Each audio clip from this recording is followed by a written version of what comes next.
Assalamualaikum warahmatullahi wabarakatuh. Perkenalkan, nama saya Sri Wahyuni, mahasiswi Institut Ilmu Kesehatan Pelamunia, Prodi S1 Administrasi Rumah Sakit. Di sini saya akan membawakan materi mengenai upaya peningkatan pelayanan publik.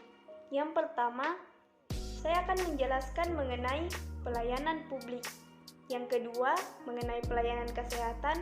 Yang ketiga, tujuan dan dasar hukum. Yang keempat, kategori pelanggan dalam organisasi pelayanan publik.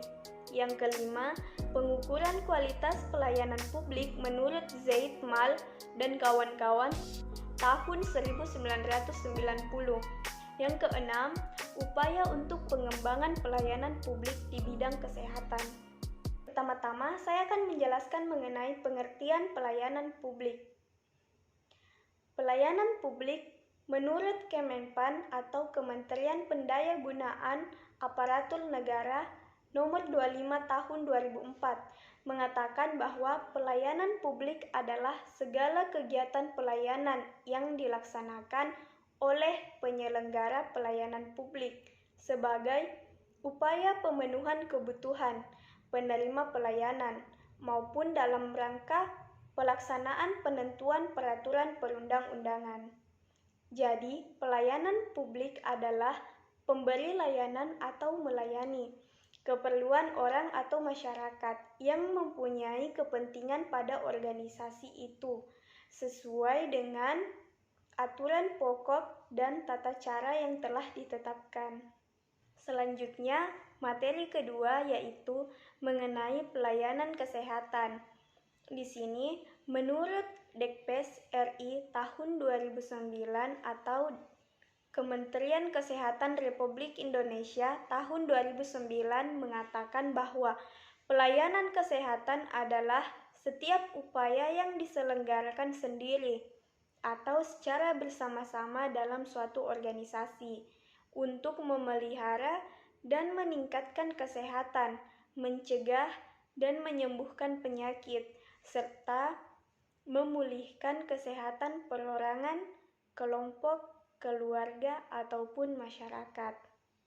Yang kedua, menurut pelayanan kesehatan masyarakat atau Public Health Service yang mengatakan bahwa pelayanan dengan cara pengorganisasian yang secara umum dilakukan bersama-sama dalam suatu organisasi yang bertujuan utama untuk menyembuhkan atau memelihara dan meningkatkan kesehatan serta mencegah penyakit. Sasarannya yaitu kelompok ataupun masyarakat. Jadi, pelayanan kesehatan adalah sebuah konsep yang digunakan dalam memberikan layanan kesehatan kepada masyarakat. Materi yang ketiga, yang dimana ada tujuan dan dasar hukum pelayanan publik.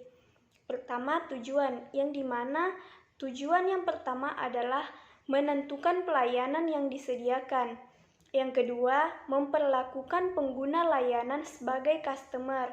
Yang ketiga, berusaha memuaskan pengguna layanan sesuai dengan yang diinginkan.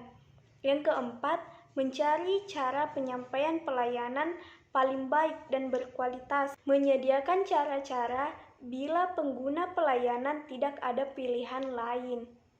Yang kedua, dasar hukum yang dimana menurut Undang-Undang Nomor 25 Tahun 2009 tentang pelayanan publik yang dimana mengatakan bahwa masyarakat berhak menerima pelayanan publik terkait kebutuhannya, baik untuk hal yang bersifat administratif ataupun kebutuhan lainnya.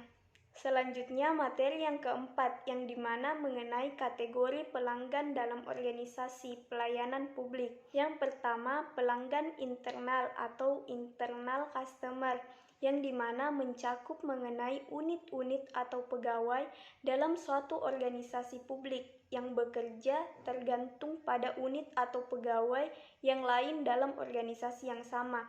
Jadi pelanggan internal atau internal customer ini yang ada di dalam lingkup organisasi tersebut.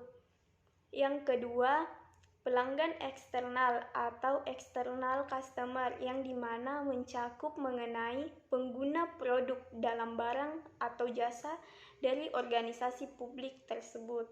5. Yang dimana mengenai pengukuran kualitas pelayanan publik. Menurut Zaid Mal dan kawan-kawan, tahun 1990 halaman 23, yang mengatakan ada 12 cara untuk menilai kualitas pelayanan publik. Yang pertama, nyata atau berwujud, yang dimana meliputi penampilan petugas dan sarana fisik lainnya, seperti perlengkapan yang menunjang pelayanan. Yang kedua, keandalan, yang dimana kemampuan pegawai dalam memberikan pelayanan secara tepat dan benar yang telah dijanjikan kepada pelanggan. Yang ketiga, pertanggungjawaban, yang dimana bentuk sikap pegawai yang secara sadar dan ingin membantu konsumen dengan memberikan pelayanan dengan benar. Yang keempat, jaminan, yang dimana sikap dan pengetahuan dari pegawai yang diwujudkan dengan memiliki wawasan yang luas, sopan santun, percaya diri, sikap menghormati kepada konsumen sebagai penunjang dalam kualitas pelayanan.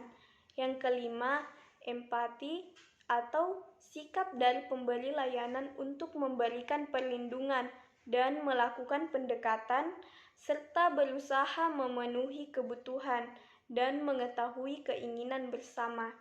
Yang keenam, kemudahan, yang dimana kemudahan pegawai untuk memberikan pelayanan kepada pelanggan atau konsumen. Yang ketujuh, keramahan, yang dimana pegawai harus bersikap ramah kepada pelanggan. Yang kedelapan, kompetensi, yang dimana seorang pegawai harus memiliki kompetensi untuk memberikan pelayanan kepada pelanggan.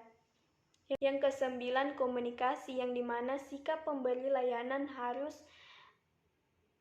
berkomunikasi dengan baik atau efektif agar penerima layanan paham dengan apa yang pemberi layanan jelaskan. Yang ke-10 itu kepercayaan, yang ke-9 keamanan, yang ke-12 pemahaman pelanggan dalam menerima penjelasan dari pemberi layanan. Selanjutnya atau materi yang terakhir yaitu upaya untuk pengembangan pelayanan publik di bidang kesehatan. Yang pertama, melakukan pengawasan secara kontinu.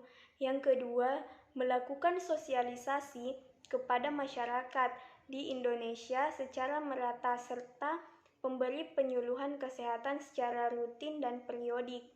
Yang ketiga, sistem rujukan di tingkat pelayanan kesehatan dasar lebih diperkuat dengan meningkatkan mutu pelayanan kesehatan sampai tingkat desa. Yang keempat, pembangunan perpustakaan kesehatan. Yang kelima, peran serta masyarakat melalui pengembangan pembangunan kesehatan masyarakat atau PKMD. Yang keenam, meningkatkan produktivitas sumber daya manusia yang ada. Yang ketujuh, memberi pelayanan kesehatan dasar bagi yang sakit dan tidak membedakan pasien yang membayar langsung dengan memakai BPJS. 8. Pergerakan peran serta masyarakat. Yang ke-9, kemampuan dan keterampilan pegawai.